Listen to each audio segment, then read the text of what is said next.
এমন এক ঘটনা ঘটছে যা এখন আমার বলতেও লজ্জাজনক। কিভাবে বলবো আমি নিজের ভাষায় বুঝতে পারতেছি না। আমার প্রতিষ্ঠানে আমার আসতেও এখন লজ্জাজনক। কোনো শিক্ষক যদি কোনো ছাত্রের হাত থেকে এভাবে নির্যাতিত হয়, অত্যাচার শিকার হয়, মার ঘুষি চর থাপ্পড় এসব খায়, তাহলে ওই শিক্ষকের মনে করেন সমাজে মুখ দেখানোর মতো ক্ষমতা থাকে না।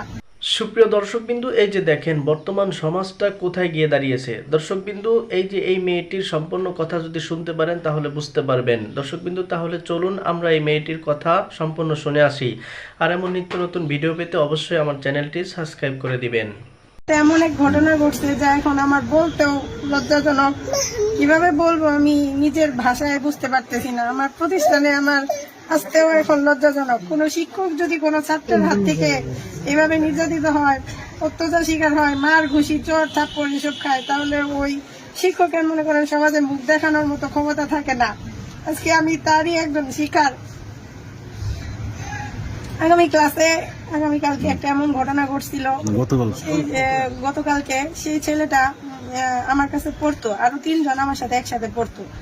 তারা কিছুদিন আমার কাছে পড়ছে, পরে হঠাৎ করে প্রাইভেটে যায় না। তাদের বেসে একজন সাথে যাইতো, সে হঠাৎ করে বৃষ্টির দিন একদিন আমার কাছে গেছে, যে বলতেছে ম্যাডাম প্রাইভেট পড়বো, আসছি আমি। পরে আমি বললাম যে আর বাকি 2 জন আছে, ওই বাকি 2 জন কোথায়, ওই 2 জনকে নিয়ে আসো। ওই বাকি 2 জন ছাড়া তো এইভাবে পড়ানো যায় না, অনেক কষ্ট হয়ে যায় একা একা পড়াইতে। তো ছেলে বললো স্যার ম্যাডাম মেহেদি আসে না তো, দপ্তরির ছেলে, ম্যাডাম আপনি একটু তারে ফোন দেন, ফোন দিয়ে আপনি একটু জিজ্ঞেস করেন যে কেন আসে না। পরে আমি বললাম যে আচ্ছা ঠিক আছে দাও, আমি ফোন দিছি। ফোন দিয়ে বললাম এইভাবে যে আসো না, সায়েন্সের পড়া তোমরা তো পারবা না, একদিন স্কুলে আসো, 7 দিন স্কুলে আসো না, কিভাবে পড়বা? যদি পরীক্ষায় ফেল করো তাহলে কিন্তু আমি পাশ করাই দিতে পারবো না। তোমার আব্বা 1000 রিকোয়েস্ট করে পরেও যদি যে আমার ছেলেটারে পাশ করাই দেন, আমি কিন্তু তোমার পাশ করাই দিব না। তারপরে উত্তরে সে আমার জবাব দিল, ম্যাডাম আপনি কেমন ক্ষমতা, আপনি আমার ফেল করাই দেওয়ার, আপনি করায়েন। আমি এটা শুই না, তখন আমার খুব খারাপ লাগছে, একটু মনে কষ্ট পাইছি। তখন আমি বললাম যে আচ্ছা ঠিক আছে বাদ দাও, তোমাদের আমি আর পড়াবো না, তোমাদের আর পড়াশোনা করতে হবো না, আমি আর পড়াবো না। এই বিষয়টা নিয়ে আমি আর স্কুলের হেড স্যারও বলি নাই, কোনো টিচারদের কারো সাথে শেয়ার করি নাই, যে থাক বাচ্চা মানুষ বলছেই তো ওদের আমি পড়াবো না, ওরা যদি ভালোভাবে পড়াশোনা না করে তাহলে আমার করার কিছু নাই, থাক। এটা নিয়ে সেই স্কুলে আসে বিভিন্ন ছেলে মেয়েদের সাথে আমার নামে বদনাম গায়, যে ম্যাডামে ভালো করে পড়াইতে পারে না, এই জন্য ম্যাডামের কাছে আমরা পড়া বাদ দিছি। তো এই যাদের কাছে বলছে সেই ছেলেমেয়েরা আমার মাঠে এসে অনেকগুলো আমার বলছে, তখন আমার খারাপ লাগছে। তখন আমি ছেলেটারে ডাক দিয়া যে মেহেদি শোনো, তুমি আমাকে এইসব কথা বলো কেন? একটা ম্যাডামের কাছে তোমার পড়তে নাই ভালো লাগতে পারে, পড়বা না, ভালো কথা, পড়াশোনা করবা না, তাই বলে তুমি ম্যাডামের নামে এইসব বাজে বাজে কথা বদনাম করবা, এগুলো তো ঠিক না। তো বললাম ওখানে ক্লাস 10-এর স্টুডেন্ট 2 জন, রাহাত আর খালিদ, ওরা 2 জন ওইখানে উপস্থিত ছিল। তারা তার কথাটা শুই না, মানে রাহাত আর খালিদ তার চাচাতো ভাই, বাস স্ট্যান্ডের, আমি চিনিও না তাদের কাছে শেয়ার করছে যে আমাদের ক্লাসের ছোট ভাইরা যদি এরকম করে তাহলে কেমনে, আমাদের কথাও তো শুনে না, স্কুলের স্যার ম্যাডামদের সাথেও বেয়াদবি করে। তারপর জুবাইর নাকি জানি নাম, ওই ছেলেটা আইসা স্কুলে ওই মেহেদিকে ডাইকা নেয়, ক্লাস থেকে ডাইকা নিয়ে তাকে অনেক কিছু নাকি বলে, যে আমরা জীবনেও স্যারদের সাথে এভাবে করি না, বিগত কত বছর হয়েছে আমরা রাস্তা দিয়ে সাইকেল চালায়, যখন আমরা স্কুলে যখন গেছি স্যারদের সামনে পাইছি, আমরা সাইকেল থেকে নাইমা সালাম দিয়ে হাইট আমরা গেছি, এতটুকু সম্মান করছি, আর তোমরা স্যার ম্যাডামদের সম্মান করো না, বড় ক্লাসে সিনিয়রদের ছেলেদের মানো না, এগুলো বললে অনেক কিছু বলছে।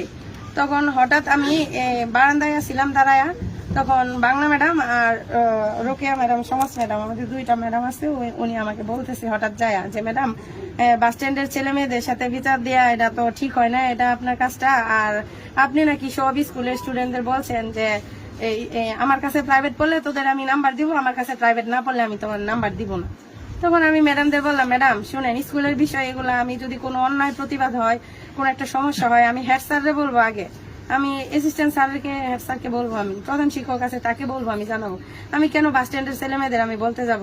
আর আপনার কি মনে হয় একটা টিচার কোনোদিন শিক্ষক স্টুডেন্টদের বলবে যে আমি করব না, আমি তোরা যদি আমার কাছে প্রাইভেট পড়োস তাহলে আমি তোদের প্রাইভেট পড়াবো আর পাস করাবো পরীক্ষায়, আর প্রাইভেট না পড়লে আমি ফেল করবো? আপনাদের কি মনে হয় এরকম? কয় আপনার বিরুদ্ধে সবাই বলতেছে, ওই এক ম্যাডামে বললো, বাংলা ম্যাডামে বললো যে আপনার বিরুদ্ধে সবাই বলতেছে ক্লাসের। আমি বলছি কোন ছেলে মেয়েরা বলে, যান আমি যাই, সবার সাথেই আমি কথা বলি, আপনাদের আমি দেখাই, জিজ্ঞেস করি সবার সামনে। তো এখানে আমাদের এই ক্লাসে 9ম শ্রেণীতে আমাদের সিনিয়র শিক্ষক আনিচ্ছার ধর্ম ক্লাস নিচ্ছিল তখন। তো আমার সাথে রোকেয়া ম্যাডাম আর পারভিন ম্যাডাম আসছিল, আসার পরে তো ক্লাসে আসছি, আসার পরে আমি নবম শ্রেণীর সব শিক্ষার্থীদের ওই ম্যাডামদের স্যারদের সামনে জিজ্ঞেস করছি যে তোমাদের কি আমি কখনো বলছি যে আমার কাছে প্রাইভেট পড়লে তোমাদের আমি পাশ করাবো পরীক্ষায়, প্রাইভেট না পড়লে পাশ করাবো না? নবম শ্রেণীর ছাত্রছাত্রীরা বলে না ম্যাডাম, কেউ একটা ছেলে মেয়েও বলতে পারে না যে না ম্যাডাম আপনি তো আমাদের সাথে এরকম ভাবে কোনোদিন কথা বলেন, এগুলা বলেনি নাই। তখন ওই দপ্তরির ছেলে মেহেদি হাত তুলে দাঁড়াইছে। আমি বলছি হাত তুলে দাঁড়াইছে তুমি কি বলবা? আমি কি বলছি তোমাকে? কই ম্যাডাম আপনি আমাকে পড়াবেন না, না করছেন, আপনি আমাকে পরীক্ষায় ফেল করাবেন বলছেন, আমাকে ফেল করায় দিবেন না, এই করবেন। পরে আমি বলছি যে ফেল করায় দিব, আমি তোমাকে এটা কখন বললাম যে ফেল করায় দিব? কোন একটা শিক্ষক কি স্টুডেন্টদের চাই যে ফেল করাইতে?